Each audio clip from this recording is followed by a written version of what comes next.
action from here on out? We're just trying to do the best we can right now. With the circumstances that are given to us, we're just trying to do the best we can and help everyone that we can. You see residents crying, their homes going up, and you can't save them all. Like I said, we're trying to do the best we can and accommodate everyone. Thank you, sir. That's it. One exhausted firefighter I was just talking to. I mean, his eyes are red-rimmed, his face covered in ash. He's trying to get the water, you know, the water pressure up. But I can tell you, neighbors who've tried to turn on hoses, their water's off because they need all the pressure they can elsewhere. I mean, the water's off, obviously power's out, power lines are down everywhere. So we haven't even been able to access some of those other streets here off Santa Rosa as we continue down Altadena. We're going to try to see where this fire is headed, as I said, west of here into parts of La Crescenta, Montrose. So I'll send it back to you guys for now. I just can't believe it. I mean, I just can't believe what we keep coming across. I keep thinking it's over and we finally may see the end of this, or, you know, the end of the push of this fire, but it just hasn't let up. Yeah, and Jasmine, I think it's so important what that firefighter said. We are just doing our best. And I know that people are frustrated when they're watching our coverage and they don't see the engines or they don't see the firefighters. But it's simply because there are not enough of them to be at every street, every location that is burning. This is unprecedented.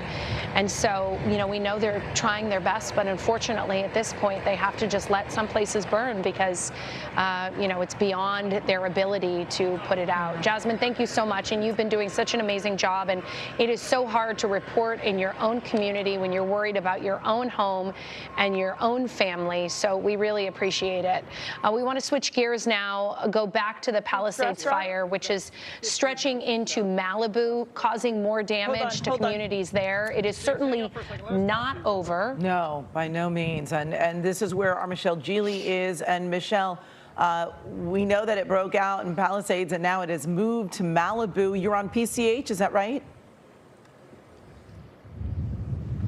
That's right. I am in Malibu right now, so we're going to swing around and show you everything that we can see. We just got here a couple of minutes or so ago, and all along Pacific Coast Highway, this is the view that we had. Absolutely devastating, heartbreaking to see all of these homes leveled. We came in through Santa Monica on PCH, and there was thick black smoke in the Palisades area, but now you can see that we can actually look up to the sky and it's blue. It's still windy here, however, and we're just able to survey the damage. I am at the 21,000 block of PCH, just south of Dukes in Malibu. James, do you mind stepping over? And one of the things that we're being very mindful of, there are lots of down power lines. We don't know what's energized and what's not, so we're definitely being very, very careful. James' brother lives in one of these homes here. Yeah, 21056 PCH, right down there. And what happened was, as soon as these power poles lit on fire, because these two houses went, and then once the embers blew and caught these telephone poles, the telephone poles went onto the houses also. And also these houses all here are wood seawalls, which are soaked with creosote. And once those flames go, they go into the house. The only one that survived is a concrete house back there. You can see it was made completely of concrete, and it survived. All the windows are blown out, but it's still there. So please point out which home is your brother's. It's right down there. See the black van? Yes. See the guy going through that gate right there? That's my son, Timmy, right by that car going by. And how is your brother's home? It's fine because, once again, he has a rock seawall. And the rock seawalls help protect the houses. Once these houses burn and then that seawall goes, it just goes to the next house. So please, connected. They're all connected. And where do you live? I live in out of state. Okay. I'm just here for the winter. So you've been staying at this home? No. I travel. I just happened to be in the area yesterday. And where is your brother? He's there. So did he ride it out at home? Yeah, he stayed there all night. He was up all night. I had to leave because I have a dog, and I couldn't put the dog. It got so smoky it was not healthy for the dog or anybody. All right, so what is your brother doing now? We just, a few blocks away, there are still homes that are burning on the water here. There's still houses right across from the fire station here at Carbon Canyon that they're putting out right now. They've got trucks on it, water dumping on it, but the houses are still burning on Carbon Beach.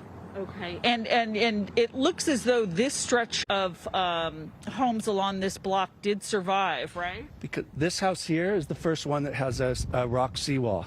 This one is the only wood seawall that survived. I think it's all stucco also, which helps. But all those houses, except for a few in between, have a rock seawall, and it helps. But this, no, they had no chance, because once these houses burned, and it went across the street and caught the telephone poles on fire, and the telephone poles actually fell into the houses. And so you're referencing now the homes on the mountainside of PCH. Once they went, the whole thing, it was on both sides, and then once it crossed over, it caught these telephone poles on fire. It was just a domino effect.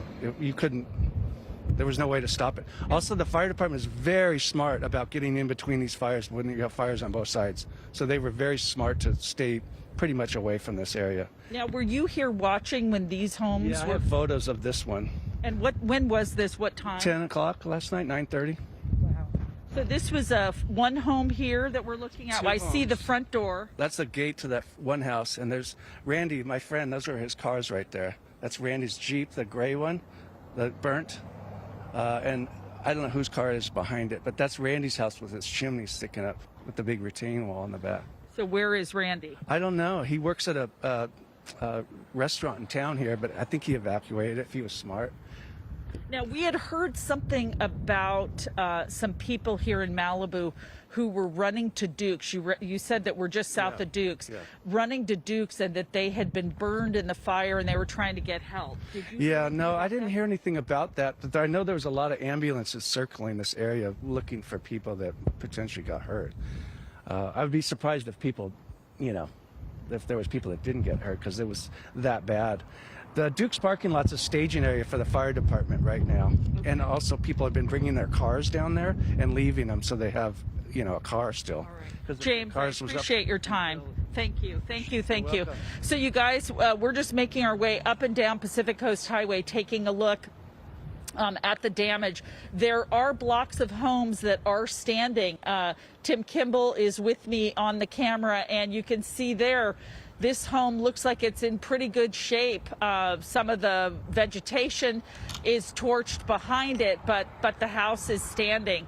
So we have, unfortunately, though, seen more homes gone than standing, at least along the ocean side here on Pacific Coast Highway. But we're going to make our way a little bit deeper into Malibu and show you. And you've seen law enforcement and the fire guys up and down PCH, so they're negotiating all of these down power poles and wires, and still working to put out fires here. Back to you guys. And Michelle, every time we see an image like this where the homes that are on the water, basically, that have burned to the ground, it's just so hard to understand how this happened. But now that this neighbor or brothers, the neighbor to the brother, explained that it was the telephone lines that fell over, it certainly answers a lot of questions, because so many times we were thinking, how are these homes burning across PCH and right as they're right up on the water? But now he's given us a more clearer image. So